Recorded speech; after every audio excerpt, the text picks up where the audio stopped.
be an observant Catholic in the year 2021 in this part of Iowa primarily. But of course, we have to talk about the wider culture and the history of the church and all of those things. And we're in the process of doing that today. I think it's been a good discussion so far. So let's not lose our thread. We talked. I was questioning the infallibility of the Pope. I'm going to give you some of the reasons that I think the Catholic Church maybe should let up on that a little bit. When it comes to the church, the administration, I think we should have a Pope. The administration and the basic faith guidelines of the church. However, the Pope, though he is the vicar of Christ, he is, in some believe, and I have a tendency to believe them as well, that God's hand guides the conclave and picks new popes whenever it's necessary. I do believe that. But first of all, of course, the popes are human beings, and they can be petty, and they can be vindictive, and certainly every pope has been noble and loving and kind. Some popes have, like Pope John Paul II, is an interesting figure. He literally played a huge part in the fall of communism. Of course, his actions in a number of other areas, such as preventing full prosecution of pedophile priests, was somewhat lacking. But nonetheless, the church, and this is a mistake as far as I'm concerned, beatified John II in 2017. So I think that was a mistake on the part of the Catholic clergy, a clear mistake.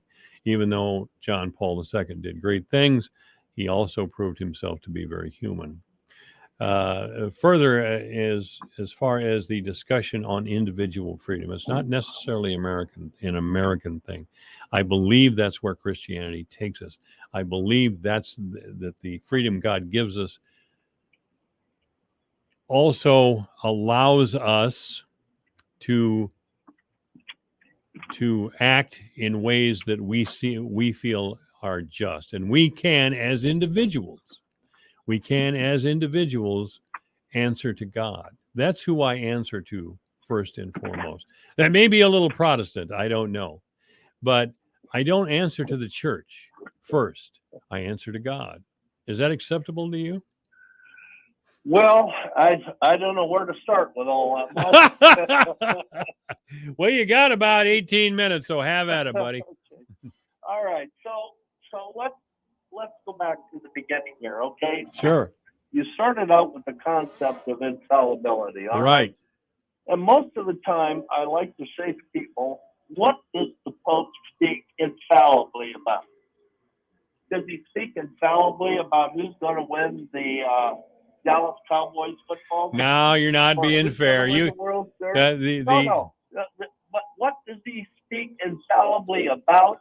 And how many times has he done so, let's say, in the last 100, 200 years? The Pope is infallible. The Pope, according to the church, is infallible in the ways of our faith. Okay. The Pope speaks infallibly, or ex cathedra, from the chair, when he talks about doctrines of faith and morals that apply to us as Catholics. That's right. Okay. Now, I can expand that out when he speaks infallibly. It applies to us, but that does not diminish its authenticity, broad brush across the entire secular plane. So, the Pope, and everybody says, how can the Pope speak infallibly? That's a bunch of hoorah. Well, he's not talking about secular stuff. He is talking in common parlance. He's talking about doctrines of faith and morals, such as that there is the real presence of Christ in the Eucharist, or that the Blessed Virgin was conceived immaculately, or that the Blessed Virgin was assumed body and soul into heaven at the time of the Assumption. Now, those are things that Catholics have to believe under pain of sin. But it doesn't affect on, what the weather's going to be tomorrow for you and I. And there's a slop over effect there. There's a slop over effect that we get caught up in the secular that, well, wait a second. No man is infallible. There's a lot of, that's exactly right. And in that regard, the Pope is not infallible, and he never speaks infallibly in those areas, ever. That's true. Now, when we take that, now we go back, and I would take issue in part about what you said about some of these popes. We have had terrible popes. We have had popes that you would let take care of your dog. Oh, the Borgia popes, for one. Yes, and the Borgias, the Medicis, all during the Middle Ages, we've had charlatans who have been there. But again, it goes back to what I talked about earlier about how the Holy Spirit is guiding our church because of the names that we've had in there doing terrible things. So when we roll that whole thing together, the attacks, if you will, that come against the church, and infallibility is a line of attack that is used many times in the media against the church. I'm always interested to say, tell me the last two times that the Pope spoke infallibly. And invariably, Mike, there is a dead silence on the other end. Well, the church makes no bones about papal infallibility. Now, I can point out some holes in that argument. You laid some out there that we must believe these things. I agree with you. If you want to call yourself a Catholic, those are certain things that you must believe. I'm going to throw a little twist at you here, Joe. There was a move underway, or there was a discussion underway not too long ago to forbid Joe Biden from taking communion because he is in favor of abortion.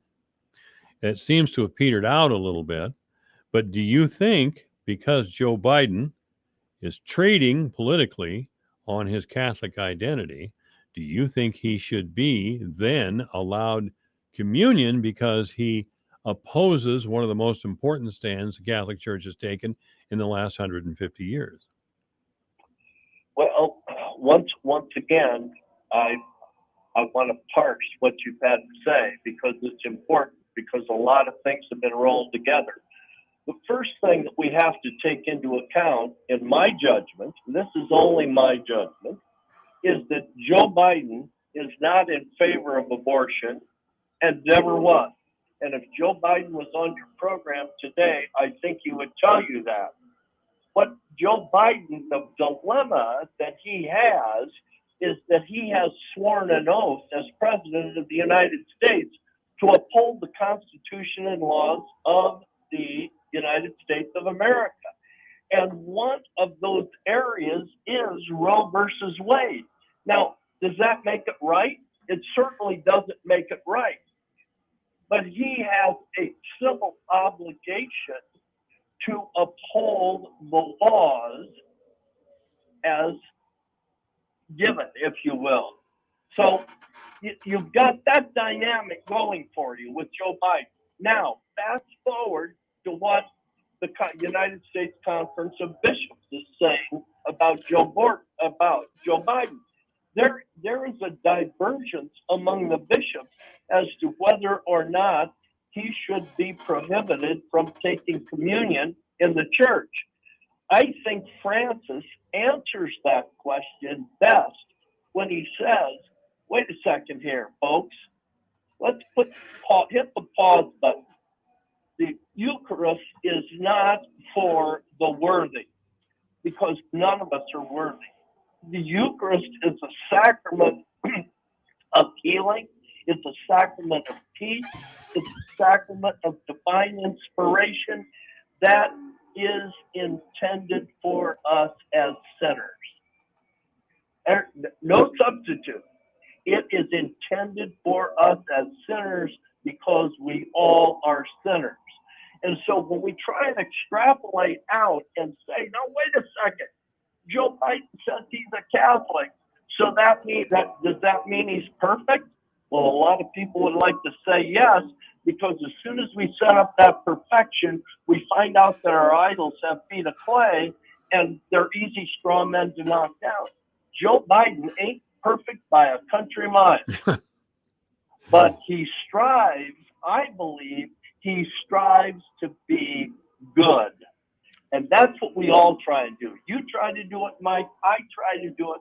We all strive to be good, and we fail at that every day, but we get up in the morning and try it all over again. That could be said of any Christian denomination, I believe. Any member of any Christian denomination. Any denomination could say that.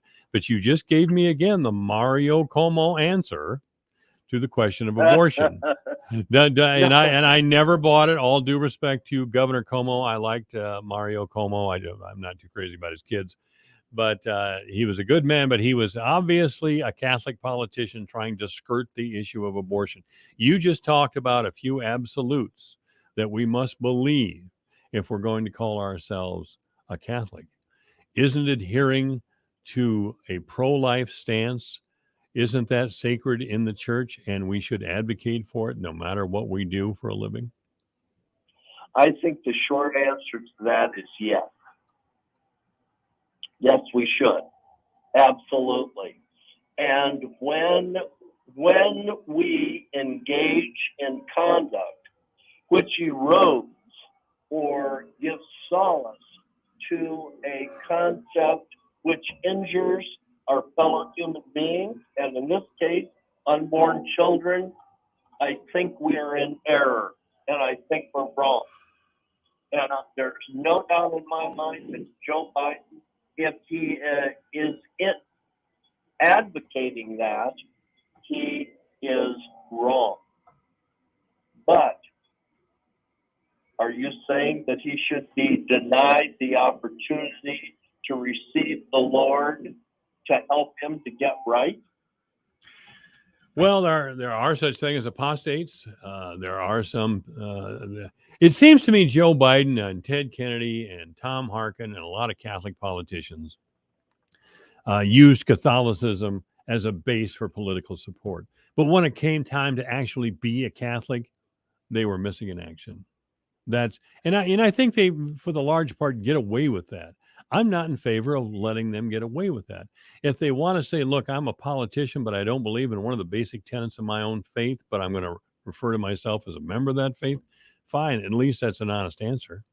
But wait a second. We're going a little bit too far there. You're saying that Joe Biden takes that position that my faith is wrong about that, and I am not going to abide by that. That's right. What I'm saying to you is, I think that Joe Biden doesn't disagree with the concept that abortion is wrong. Joe, there's a lot of Catholics, and you know it, who don't believe in the church's teachings on abortion, and the women in the relationship get abortions, and they're still. Mike, I understand, but that doesn't alter the fact, does it? No, it doesn't alter. It doesn't alter the fact that at least these women are honest. In Biden and Harkin and Ted Kennedy and a lot of others today aren't honest when they talk about, well, yes, my faith tells me it's wrong. I abide by my faith, but I'm a politician and I'm a political leader, so I will not stand against abortion. There's a huge difference in staying silent and advocacy. I mean, Biden has chosen to stay silent on the issue. You and I could spend yet another program on that, and you're talking about omission. The sin of omission. Thank you. And there's absolute. Most people don't realize that everybody thinks, well, I'm committing a sin. And the other side of that coin, which is just as large, by the way, is the sin of omission, when I'm failing to do something that I should be doing. And yeah, I don't have any problem with Joe Biden in his personal life, if he's not living up to that in his personal life, that's between him and his God. But my hallucination is that in his personal life he does believe that. And you said as a politician, I don't give two hoots in hell what he thinks as a politician when it comes to what he's going to do. I may care what he's going to do when he is actually an elected official. There's a difference between being a politician and being an elected official. A politician is not under any obligation to affirmatively act to uphold the laws. He can be benign, if you will. An elected official has an affirmative duty to uphold the laws, does he not? Yes, he does. Is that obligation higher than his moral obligation to the church? Boy, isn't that a question? Isn't that a question for the ages? Okay, and my personal belief in that area is very clearly that the moral obligation is always higher. There's a reason why they say, God's country, that God comes before country. I agree with you in that area. Joe Coleman has been our guest. Joe, it's always a great pleasure to have you on. I look forward to speaking with you right after the news at 4 o'clock next week. All right, my friend. God bless you and all your listeners. Thank you, sir.